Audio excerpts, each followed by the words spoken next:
Fala pessoal, Papo à Vista no ar mais uma vez, mais uma terça-feira, mais um episódio muito bacana com uma história de empreendedorismo, uma história de sucesso, sempre com oferecimento de blends, Reino Saudável. Olha, cada dia que eu vou na Blends eu me surpreendo mais. É alimento para o seu corpo, alma e espírito. Tem livros fantásticos, tem um atendimento feito por pessoas especializadas. Todos os vendedores ou são nutricionistas ou são estudantes de nutrição.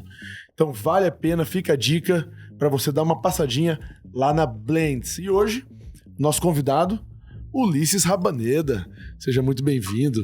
Eu ia te apresentar como, dentre as coisas, né, que você faz, advogado, Procurador-Geral da OAB Nacional. Da OAB Nacional e flamenguista, mas eu queria omitir essa parte. Essa é a melhor parte. Ah, mas não é possível. Essa não é mérito, né? Essa não é mérito nenhum, As outras eu concordo, são títulos. Agora não é.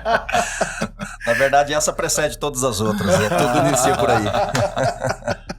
E aí, meu amigo, satisfação ter você aqui, cara. A gente já entrevistou algum advogado? Acho que não, né? Eu acho que não. Até porque é difícil achar um advogado que tem uma história bacana, isso, né? Exatamente.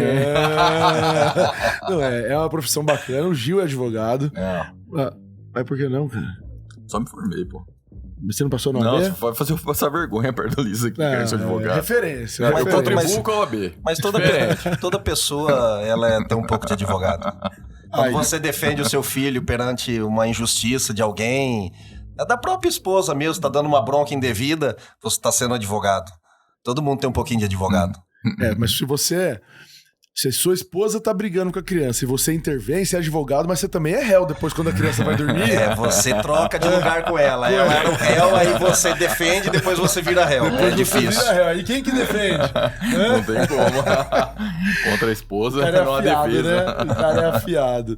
Ô, Ulisses, e como começou? Eu fico imaginando uma criança, rapaz, falando assim, eu quero ser advogado. O que é? Nasceu lá na infância? Você é filho de advogados? Como é que surgiu? Bom, primeiramente, bom dia, Júlio e Gilberto. Um prazer enorme estar aqui com vocês. Legal. É um programa bacana, sempre acompanho, as pessoas acompanham. Então, para mim, é um prazer e uma honra. Você tem um concunhado que acompanha bastante. Tenho o Ricardo. Como é o nome dele? Ricardo Sá. Falou pra mim, final de semana, vou pra fazenda, vou escutando o podcast. Eu encontrei ele no estádio. Cara, assista o podcast, episódio tal, foi muito legal, aquela história. Falei, o cara conhece mesmo, porque ele gabaritou. Quando fala nome, né? Quando fala nome, fala as histórias. Ricardo, um abração. Tamo junto, hein? Esse episódio aí você já vai assistir sabendo que você foi citado aqui e lembrado. Um abraço, obrigado pela audiência aí. E o Ricardo é um dos que mais precisa de advogado. Eu sempre tô defendendo ele, a esposa muito brava, Renata. Renatinha é muito brava com ele, então eu sempre tô defendendo ele. Ricardo, um abraço aí pra você. Mas, enfim, eu na escola, eu sempre acompanhei o meu pai. Meu pai não é advogado, meu pai tem o 2º grau incompleto. E o meu pai veio para Mato Grosso, era do Paraná, veio para Mato Grosso para vencer na vida, né? E veio para cá... Buscar oportunidades, como Mato Grosso dá até hoje para muita gente. É verdade. E chegando aqui, ele mexeu com muitas coisas, né? E uma das fases principais é quando ele começou a comprar e vender boi, né? Mexer com fazenda, e eu o acompanhava muito. Gostava muito de andar com ele. E ele sempre... conversando comigo, conversa de pai para filho, ele sempre falava do desejo que ele tinha de eu ser um advogado. Olha só. E eu nunca resisti a isso. Então, aquilo, né, começou a me despertar um interesse. Entrei na faculdade de Direito, né, por opção pessoal. Houve esse incentivo dele, mas eu nunca rejeitei, diferente dos meus irmãos. Ele também falava isso para os meus irmãos, o Fabiano, que é o meu irmão mais velho, para a Luciana, que é a minha irmã mais nova, só que os dois resistiram. Um foi fazer ciência da computação, o outro, a minha irmã foi fazer fisioterapia.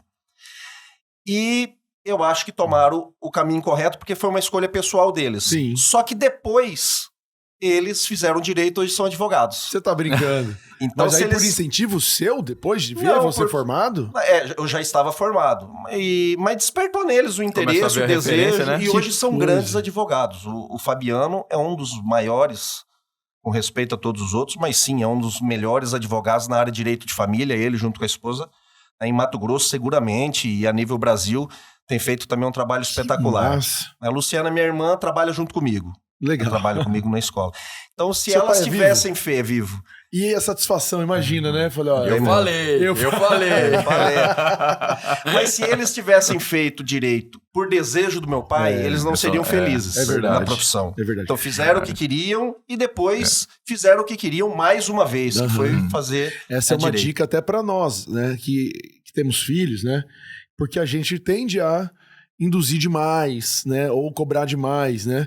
E aí fica aquela coisa, ó, tá aí seu diploma, pai. Formei por você, agora eu vou fazer o que eu quero. Os dois ficam infelizes, né? O pai por ouvir isso Com e o certeza. filho por ter perdido esse tempo Fica precioso. frustrado, né? Mas o pai influenciando de uma maneira sutil, né? Falando, incentivando, mostrando o caminho, é diferente, né? Mas se o filho tem uma escolha diferente, independente qual seja, você tem que apoiar e abraçar. Né? Porque é a vida dela, né? A vida da criança, a vida daquele jovem. Então você incentiva como um bom pai, claro, não vai deixar fazer alguma coisa, aí falando em outros temas, que vai prejudicá-la, mas né, tem que dar nesse direcionamento, ponto né? da faculdade, da universidade, do futuro, é o que a pessoa quer. Se você forçar fazer o que você quer, é o que você bem destacou. Toma aqui, pai, meu diploma, agora eu vou fazer o que eu quero. É verdade. Né? Mas a minha história foi assim, e eu nunca, na verdade, eu nunca resisti e comprei a ideia. Então eu entrei na faculdade, continuei trabalhando com ele, e aí já adolescente, depois ele teve empresa em Cuiabá, uma draga de areia, fui administrar essa empresa, ele teve máquinas pesadas de aluguel, eu adorava sair com ele e torcia pro operador da máquina faltar para eu poder operar a máquina. Operei muitas vezes máquinas pro meu pai, PC, para carregadeira, retroescavadeira, e eu adorava, né? Que massa. Eu torcia para o operador tá doente, tava tendo uma obra, para mim era uma festa, né? E estudando, meu pai sempre foi muito rígido com isso, né? O estudo e o trabalho junto com ele, até um pouco antes de eu me formar, aí eu entrei exclusivamente na área do direito. Essa é uma característica da nossa geração, né? A gente seguir e trabalhar com os pais, né? Eu acho que deu uma bagagem... Eu fui assim, né? Tô vendo que você foi assim. Isso deu uma bagagem muito grande pra mim, né? E hoje eu fico imaginando meu filho, porque eu acho que a próxima geração depois da nossa, eles não tiveram isso, né? Uma geração que fica mais tempo com os pais e só faz a faculdade ali, não trabalhou antes, tem uma visão meio rasa do que os pais estão fazendo, às vezes nem compreendem, né? E aí vão pra faculdade e eu acho que por isso há muitas pessoas frustradas hoje, né? Porque não teve uma experiência anterior de empreendedorismo, de trabalho, enfim, né? Já começou depois da faculdade com a sua única e primeira profissão e às vezes o cara demora para se achar. Já a gente, você teve a oportunidade de trabalhar com seu pai, eu tive o prazer de trabalhar com a minha mãe e com meu pai há muito tempo, né? E quando você sai da faculdade, você tá mais pronto, né? Você tá mais pronto para fazer as escolhas, né? Porque a gente sai muito novo, né? Eu saí com 23, né? Você 23? Da faculdade? Não, acho que foi... Não, 21. 21 eu saí com 21 também. 21. É muito novo, né? A gente é muito novo sem ter uma experiência anterior de empreendedorismo e tal. Você vai fazer pro resto da vida, né? Exato, né? Então eu acho isso muito válido. Hoje eu fico imaginando meu filho, né? Fico olhando para ele e fico desejando para ele o que eu tive, né? O privilégio de andar, o privilégio e a honra, né? De andar com os pais nos trabalhos, né? Nos serviços que sejam, nas empresas e ter essas experiências, né? Desejando uma coisa tão simples, né? E que hoje a gente olha para trás e fala, você não desejou ser operador de máquina, você desejou estar junto com seu pai. Com certeza. Né? Tá no mesmo caminho. Na verdade, quando você é jovem, né, adolescente, ou dirigir, né? Operar igual jogar videogame, né? Parece que tá jogando videogame. Mas isso, Gilberto, molda a personalidade. Sim. Porque você tá com seus pais trabalhando, ou nem com os pais, trabalhando com um terceiro mesmo. Sim. Você tá entendendo as dificuldades da vida. Você está aprendendo a dar valor no dinheiro, né? Porque ele é conquistado com muita dificuldade. Suor. Né? E então é muito importante, sim. Você cria um atalho, né? Creio que cria um atalho na sua vida, porque aquilo que você vai descobrir e começar a aprender ou a ter contato depois de formado, se você não trabalha antes, né? começar a ter aquela experiência, você já teve enquanto adolescente. Verdade. Isso. Então isso. é um atalho. Você antecipa o processo, né? Frustrações, né? É isso aí. Isso aí é muito importante. Mas Você ainda estudou antes, onde? até nem falei, Júlio, mas na verdade, antes de tudo isso, eu gostaria de ser jogador de futebol, né? Você gostaria, mas você combinou com... Não, eu não combinei com Deus, sabe? Faltou o dom. Você sabe que eu joguei de meia direita. É que eu perdi a esquerda. E aí... Gostou dessa, Johan? Oi, Johan. Voltou com força. Mas você fez escolinha. Não, eu estudei a vida toda no Colégio São Gonçalo. Certo. Né? Do pré ao terceiro ano. Eu fui alfabetizado pela minha mãe. Eu estudei lá também, a vida Minha inteira. mãe, hoje aposentada, professora da rede estadual, ela me alfabetizou. Então, antes de entrar no Colégio São Gonçalo, no pré, eu era alfabetizado, fui alfabetizado por ela em casa. Uhum. Eu tenho muito orgulho de falar isso. Que legal, né? E aí, do pré ao terceiro ano, eu estudei no São Gonçalo, e o São Gonçalo tinha um dos melhores times de futsal do estado de Mato Grosso. Aquele professor que tinha uma perna... Edson? Jovem. Jovem.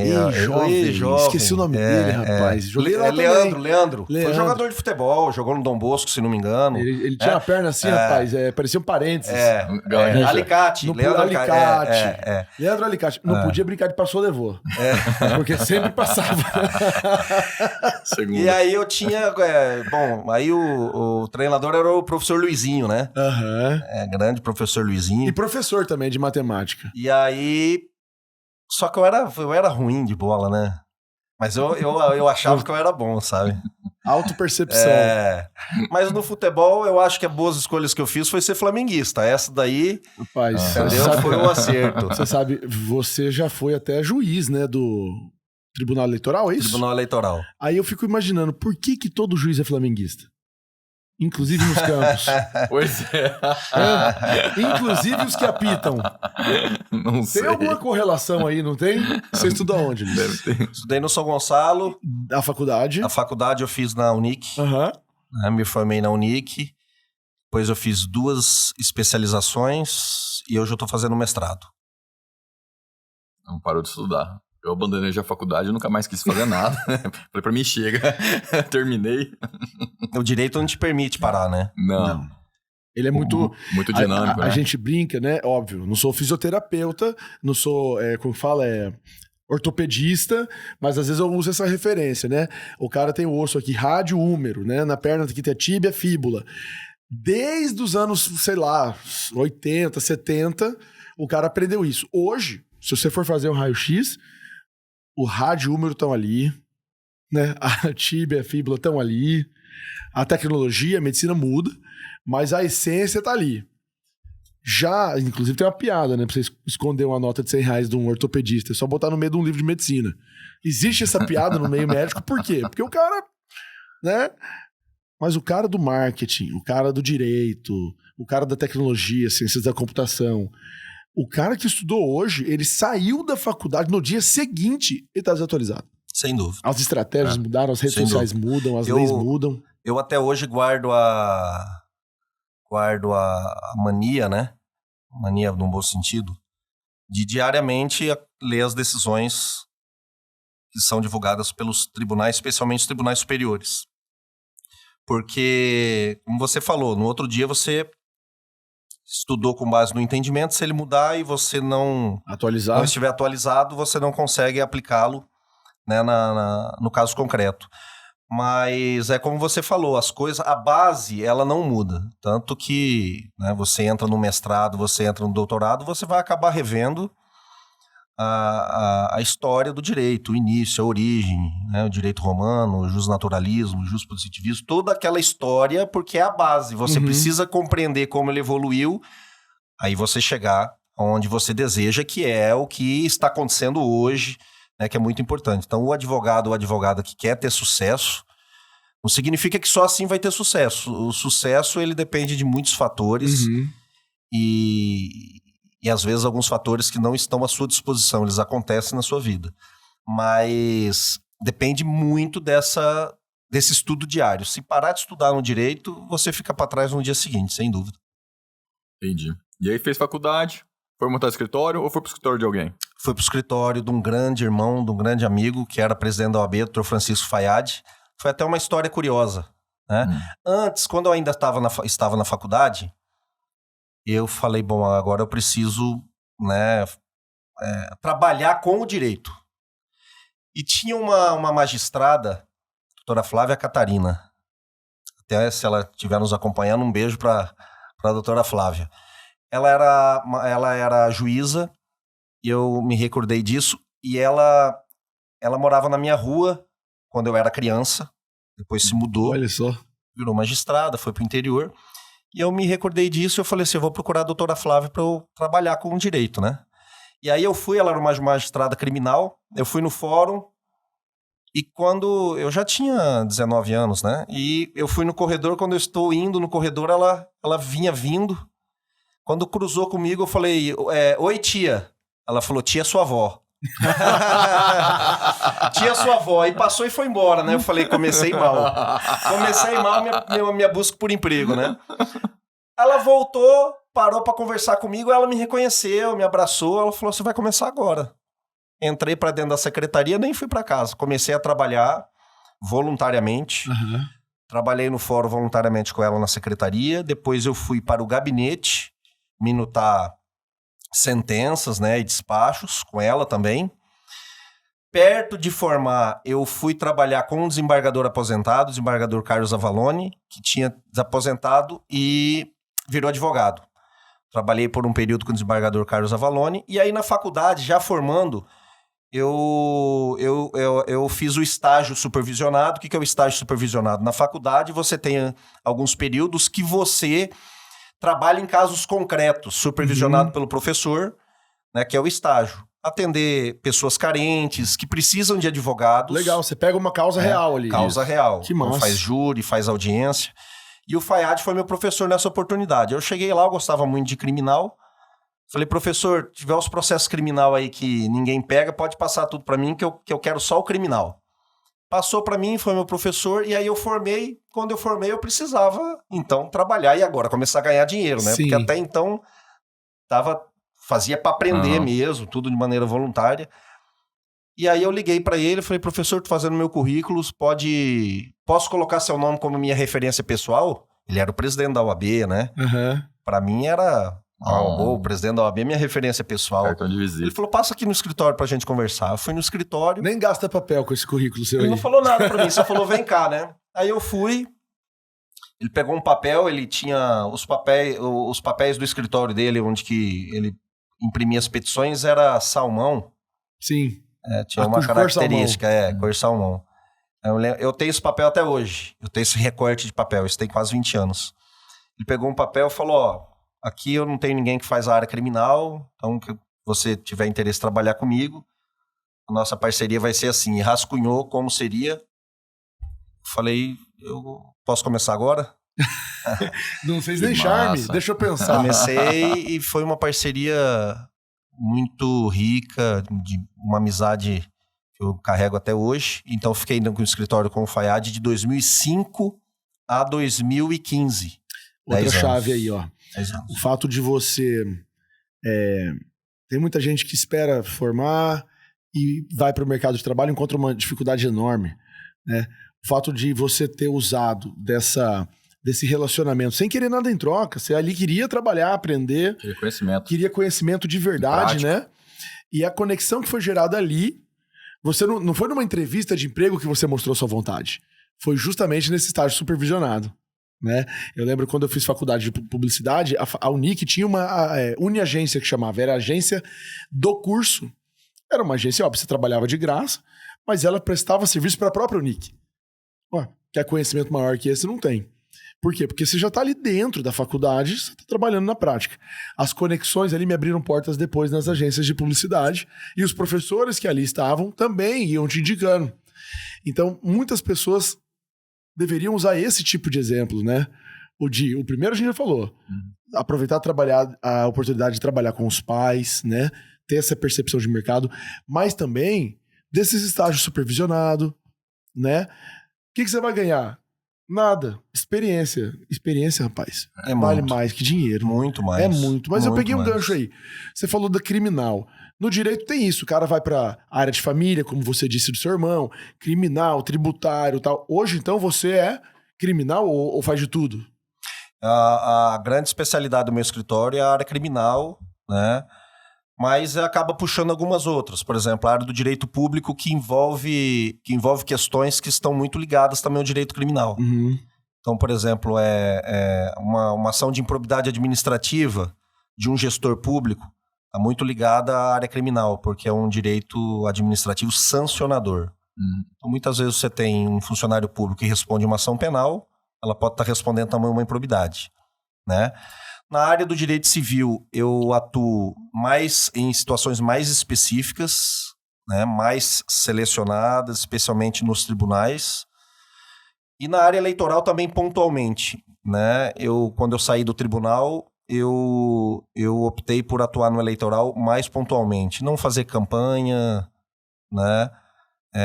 Porque também é preciso respeitar e compreender as pessoas que elas se especializam em determinada área. Uhum. Eu teria muita dificuldade para advogar numa campanha, porque você tem que parar toda a sua vida e ficar 4 meses fazendo campanha. E você tem uma carteira de clientes que precisa ser atendida, né? Sim. Mas hoje a minha especialidade o meu mestrado é voltado na área criminal. Mas acaba atuando, sim, em outras áreas, Uhum. né? Em situações que acabam surgindo. Você saiu do FAIAD em 2015, né? 2015. E por qual razão, assim? Qual foi o momento em que você tava lá e falou assim, tô pronto, vou abrir meu próprio escritório? Como que é essa decisão para um advogado? Decisão difícil. É o famoso voa, moleque. Decisão difícil. É mais ou menos Voa, aquela decisão do adolescente que fala, vou sair de casa, Uhum. sabe? Tem aquele que sai brigado porque brigou e precisa sair, e tem aquele que, né, por opção mesmo. E foi o caso. A gente já vinha conversando, né, e a gente tinha compreensão também, e ele também tinha, nós temos parceria até hoje, enfim, temos os nossos processos desde aquela época, que a gente continua tocando em parceria. A gente tinha compreensão que eu ir para o meu próprio espaço poderia, como de fato aconteceu, aumentar a gama de possibilidades, né? Uhum. E isso aconteceu, né? Mas a gente guarda uma relação de contato, vou dizer diário, apesar que poderia ser, porque ele mora no mesmo prédio que eu. Ah, é? Mas pelo menos semanal e de amizade. Enfim, aí fui pro meu próprio escritório, né? E tô aqui. Você vê, né? E precisa de um passo de coragem também, né? Porque tava bom. Tava bom, né? Você não saiu porque tava ruim, mas pode ficar melhor, né? É uma decisão difícil, porque principalmente o advogado, né? E a gente tá falando de se especializar, vou voltar só um pouquinho. Eu tive uma oportunidade, né? Claro que aconteceram algumas coisas para que isso acontecesse. Eu acho que foi determinante, cheguei ali no estágio, na faculdade, falei, me dá os processos criminais, procurei resolver aqueles processos e chamou a atenção dele, enquanto meu professor falou, opa, né? Acho que pode dar uma parceria bacana, como de fato aconteceu. Mas o jovem advogado, a grande massa de jovens advogados que saem para o mercado de trabalho, ela não tem a opção de atuar numa área específica. Ela tem que atuar em tudo. Tem que fazer de tudo. Porque tem que pagar as contas no final do mês. Né? Então, realmente muito difícil o mercado de trabalho da advocacia. Né? E você, como naquela oportunidade, fala assim, eu vou sair, também é uma decisão difícil. Por quê? Porque eu estava num escritório consolidado de um grande advogado do estado de Mato Grosso, né? Onde os clientes viam por ele, pelo nome dele, já vinham também pelo trabalho que eu desenvolvia, mas ele era o grande nome para o cliente aparecer. Quando você sai, você fala assim, peraí, será que as pessoas vão me procurar? Sabe? Então você tem que não só advogar, você também tem que empresariar, você tem que saber, né, como angariar clientes. Se vender. E mais do que isso, como angariar clientes sem cometer uma falta ética, porque captação de causas, dependendo como ela é feita, é uma falta ética. Então, entendi. Meu pai difícil. Meu pai é promotor de justiça aposentado. Ele advogou, sei lá, 1 ano, 2 anos, depois que passou para o Ministério Público, foi. E ele sempre me falou, né, quando eu fazia faculdade, falou que advogar é mais que do que o conhecimento na legislação, enfim. Ele falava para mim que era administrar processos. Né? Você tinha que saber administrar os seus processos, senão de nada adiantava o seu conhecimento. Né? E, pelo que você fala, assim, é mais ou menos isso, né? Você tem que ser um empreendedor.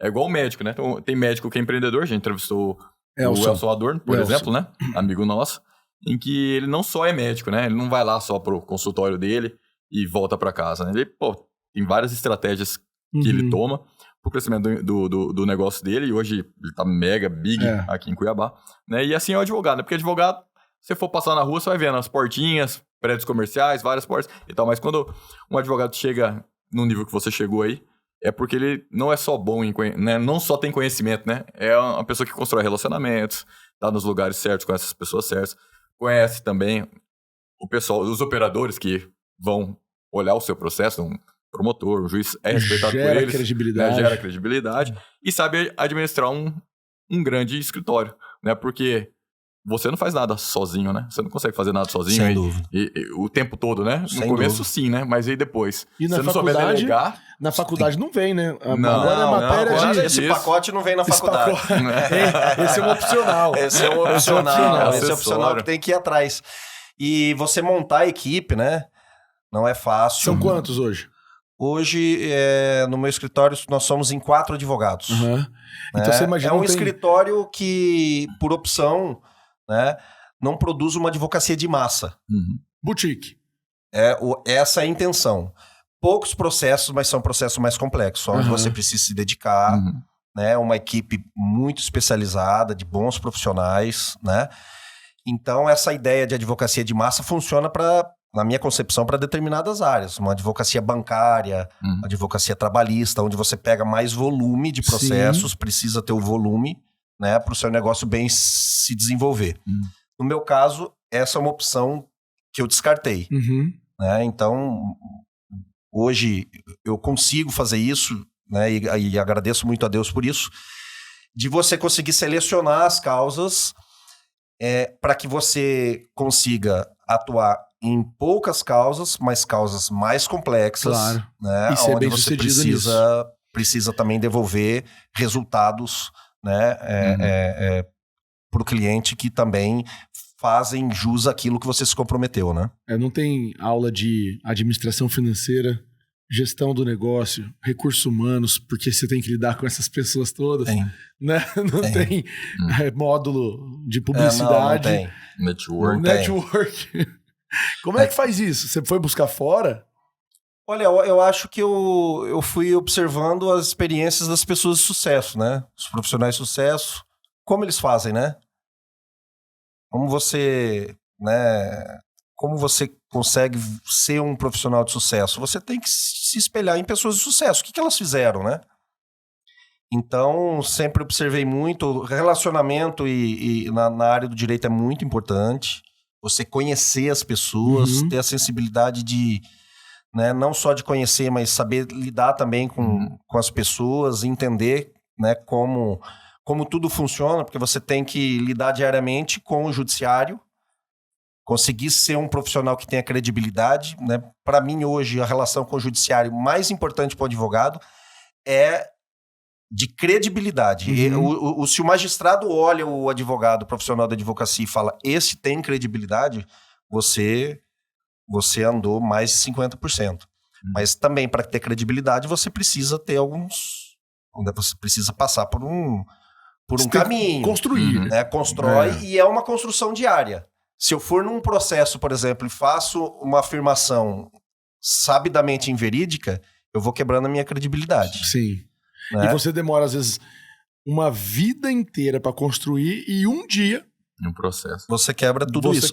Se uma pessoa fala mal de você, você precisa ter 10 falando bem para aquele que ouviu, para você anular. Não significa pra zerar. Pra zerar. Não estamos falando de construção. Não, pra zerar. Começar do zero. Não estamos falando de construção, de credibilidade. É só para empatar. Então, às vezes, num determinado processo, você vai procurar dar um jeitinho e talvez conseguir usar, né, a palavra enganar, né? Conseguir enganar o magistrado ali de algum modo para ter uma decisão, até ganha honorários em razão disso, né? Isso não vai acontecer da próxima vez, porque a sua credibilidade vai ficar abalada. Fica abalada. Então eu falo para os jovens advogados, quando eu tenho a oportunidade de tratar nos cursos de formação, que este é um fator preponderante. Né? Você chegar lá e dizer, você pode estar sendo enganado, isso acontece muito. Sim. Às vezes o seu cliente, né, ele te conta uma história, mas essa história não é verdadeira. Você compra, leva essa história adiante, só que se você perceber que você levou ao magistrado uma história que era sabidamente inverídica, para você manter a sua credibilidade, você tem que sair da causa. Porque senão você é conivente com aquilo. Então eu até digo, quando eu vou nos despachar com os magistrados, eu falo, a história é assim. Se ela não for assim, é porque eu também estou sendo enganado. Porque eu, né, claro, eu me cerco de todas as... O cliente chega no escritório, eu faço uma entrevista com ele e começo a colocar em xeque a versão que ele me conta. Você escolhe o cliente e a causa. E você faz os questionamentos, coloca em xeque tudo aquilo que ele te traz, porque são os questionamentos que o magistrado que vai julgar vai fazer com si mesmo. Mas será que é assim, né? Mas o cliente tem que ser muito sem vergonha pra chegar pra você numa causa criminal e mentir pro advogado, né? Aí o cara merece um prêmio, né? Mas se o cara é criminoso, Mas acontecem coisas que pra ele é pequena e que às vezes não conta por vergonha. Ah, entendi. Sabe? Porque aquilo... ou envergonha, ou aquilo, de certo modo, na compreensão dele, se mais pessoas souberem, né, aquilo vai abalar ainda mais a moral. Pode ter uma infinidade de coisas, só vivendo aquilo para saber. Né? E às vezes para ele é pequeno, mas às vezes é determinante. Entendi. E você pega o feeling disso já, né? Hoje, se o cara quiser contar a historinha... Olha, ainda conta, mas você conhece o caso, né? Você faz os questionamentos e você tem que se convencer da versão. Né? Eu tive um caso recente muito rumoroso, onde um grande amigo me apresentou, me ligou, falou, Li, você está no escritório, preciso falar com você. Foi ao escritório, me levou a um caso muito difícil, um caso foi conhecido internacionalmente, saiu na capa do The Guardian, que foi uma chacina de 9 trabalhadores no município de Colniza. Uau! Isso foi em 2016, se não me engano, o processo já estava em estágio avançado, ele chegou no escritório, né, e falou, Liz, eu tenho um grande amigo, está sendo acusado de ser o mandante desse crime, está foragido, e me apresentou na hora que ele, né, colocou as cópias para mim, eu falei de logo para ele, falei assim, Flavinho, até um abraço pro Flavinho, grande advogado. Falei, Flavinho, eu tô cheio de atribuição, em Brasília também, com a OAB, né? Te agradeço, vou indicar alguém, né? E, enfim, por aquilo que ele me contou, eu mesmo, sabe, falei, pô, o que eu não costumo fazer, né? Eu criei ali uma resistência já de plano. Ele falou, Ulisses, leva essas cópias, final de semana, se você não estiver fazendo nada, você dá uma olhada. Aí peguei, dei uma olhada no caso. Falei, não é possível. Deve ter mais alguma coisa, né? Aí eu voltei na segunda-feira, falei, eu quero a cópia integral desse processo. Peguei a cópia integral, analisei o caso, eu falei, essa pessoa é inocente. Só de analisar ali, você já ficou convencido. É absurdamente inocente. Né? Chamei um grande amigo para trabalhar no caso, em parceria, Dr. Mauro Cunha, um grande advogado. E aí fiz uma exigência para a família. Eu falei, olha, eu advogo, mas desde que ele se apresente, que ele estava foragido. E conversei com ele por telefone, coloquei essa exigência, ele me falou o seguinte, falou, doutor, se eu me apresentar, eu morro. Porque eu não sou o mandante. Não mandei matar essas pessoas. Então, se eu for preso e me matarem dentro da cadeia, o caso está encerrado, eu sou o mandante e acabou. E eu fiquei com aquilo e eu vi que ele tinha razão e comecei a advogar no caso, né? Ele foi pronunciado em primeira instância, ou seja, o juiz determinou que ele fosse a júri. E em segundo grau, aqui, o Tribunal de Justiça, num voto brilhante do desembargador Orlando Perry, magistrado que eu tenho profunda admiração pelo senso de justiça, pela coragem. E na época até ele era o prevento, ou seja, já sabíamos que ia para ele porque algumas medidas já tinham ido. E quando uma medida vai para um magistrado, todas as outras precisam ir também daquele caso. E eu falei para a família, olha, no tribunal a prevenção do desembargador Orlando é 8 ou 80. Se ele entender que ele é culpado, nós teremos muita dificuldade porque ele vai aplicar os rigores da lei. Se ele entender que ele é inocente, vocês podem ter certeza que ele também vai brigar pelo voto dele, né? Então é 880, espero que ele veja como nós estamos vendo. Ele deu um voto brilhante, apresentou um voto de mais de 250 páginas, explicando, né, o standard probatório para você pronunciar alguém, e o voto dele prevaleceu e ele foi absolvido, essa pessoa foi absolvida sumariamente pelo Tribunal de Justiça, e depois disso que eu o conheci pessoalmente, porque ele estava foragido, né, e uma excelente pessoa, um trabalhador, um empresário, né, e a justiça, né, no caso concreto. Então, algo que para mim no início era... Eu mesmo criei uma certa repulsa sem ler. O que eu não costumo fazer, porque... Fez o julgamento dele ali. Fiz uma ponderação, falei, pô, tô bastante atribuição, vou pegar esse caso, né? Enfim. E a repercussão disso, né? Repercussão máxima. Como eu falei, sai no The Guardian, algo que os organismos internacionais estão, no caso, que estão de olho, né? Por conta de violação de direitos humanos, briga por terras no norte de Mato Grosso. Então foi um caso, assim, bastante emblemático em que a gente estava dizendo, para quando eu citei o caso, né? Nós estávamos dizendo da função do advogado, como ele olha a causa e como ele consegue distribuir a justiça. Mas mais do que isso, o advogado se convencer. Ele só consegue vender aquilo que ele comprou, né? Que ele comprou. Se você se convencer daquilo, né? Agora, se você não se convencer, como você vai convencer alguém? É verdade. Né? É muito difícil. Então, se o advogado não se convence, é melhor ele não assumir a causa. Né? Ou ele não se convence da matéria principal, mas ele vai defender uma matéria acessória. Não me convenço da inocência, mas acho que a pena está muito alta. Sim. Isso é absolutamente Aí ele vai possível. atuar naquilo. Eu vendo ele falar, sabe o que eu fiquei lembrando? Daqueles seriados, cara. Criminoso. Não, isso aí, graças a Deus, eu fui absolvido. Cara, seriado. E vai, e pega, e lê, e acha uma brecha aqui, o cara tá ali, conversa com ele. Fiquei lembrando de seriado de direito. Não estudei direito, mas eu acho que eu gostaria dessa área, sabe? E vejo aquele seriado Suits.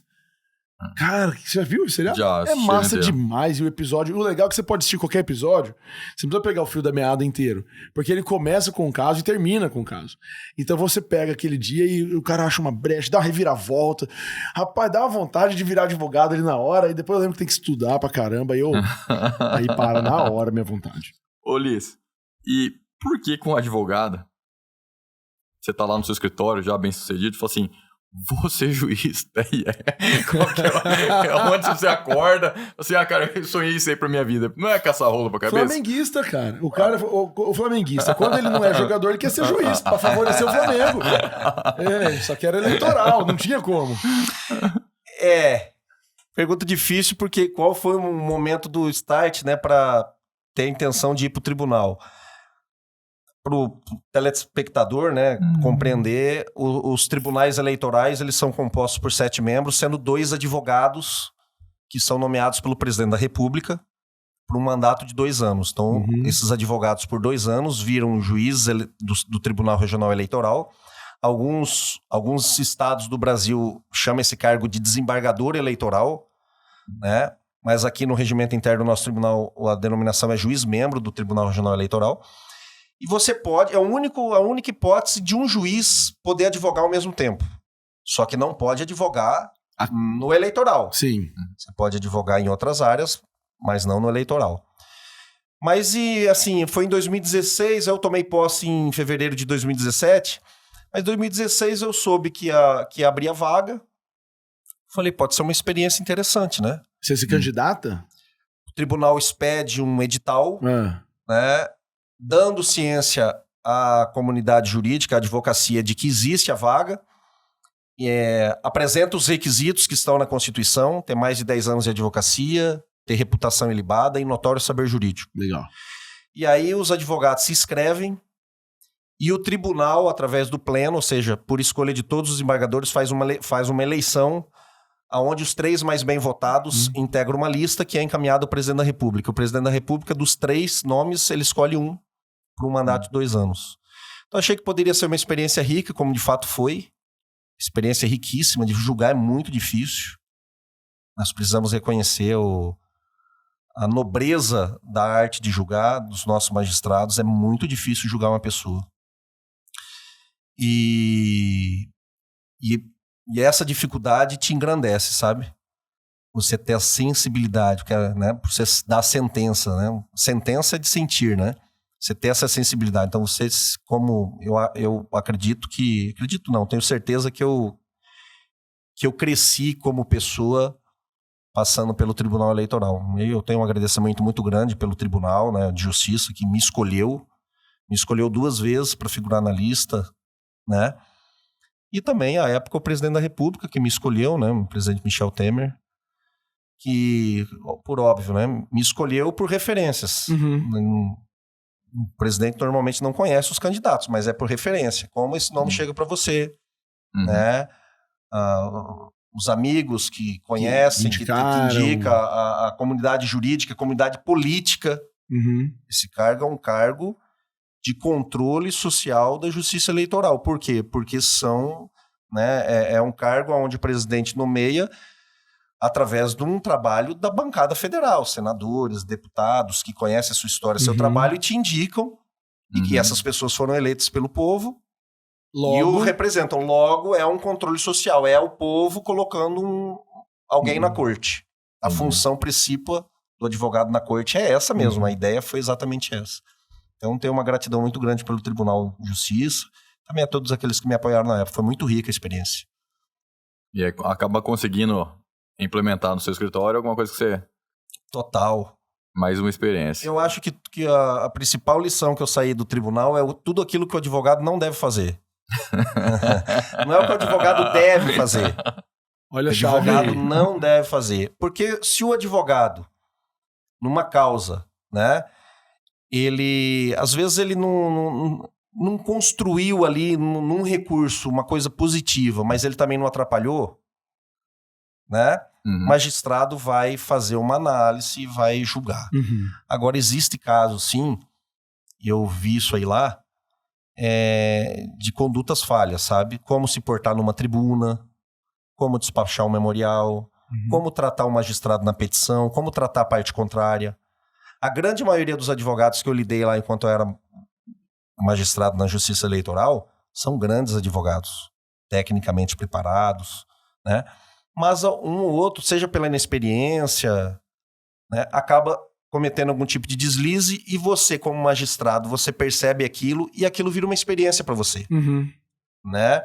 E acaba virando uma experiência para aquele profissional que viu que alguma coisa deu errada, né? Então, para mim, essa foi como eu falei, eu até costumo dizer isso com bastante frequência, né? Uma das coisas que eu vi lá é o que o advogado não deve fazer na condução de uma causa. O Gil fez direito, e queria julgar. Aí, não prestou nada de concurso e nem nada, virou síndico. Aí hoje ele tem a caneta na mão, fala, eu julgo. Agora subsídio. Dou sentença. Tô caindo. Mas vou te falar uma coisa, viu? Multa. Mas vou te falar uma coisa, viu? Realização do cara, mano. Parabéns por ser síndico.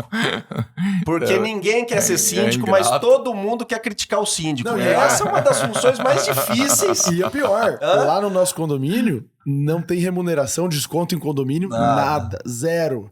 Então, assim, tem a parte ruim e não tem a parte boa. Mas no WhatsApp 10 da noite, né? Então... Não, mas é bom sim, a Mas é juiz, ele comprou um martelo, igual de juiz. Porra. Declaro que o seu cachorro escapou. Pau, bate assim. Eu mereço.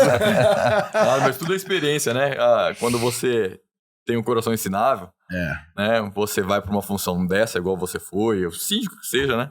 Você aprende muita coisa, né? Você aprende muita coisa. A bagagem. E as pessoas não valorizam, sabe? Exatamente. Para o síndico de condomínio, essas pessoas têm que ser aplaudidas não diariamente. Fala isso pra ele, cara. Não fala isso. Merece. Quem se coloca, né?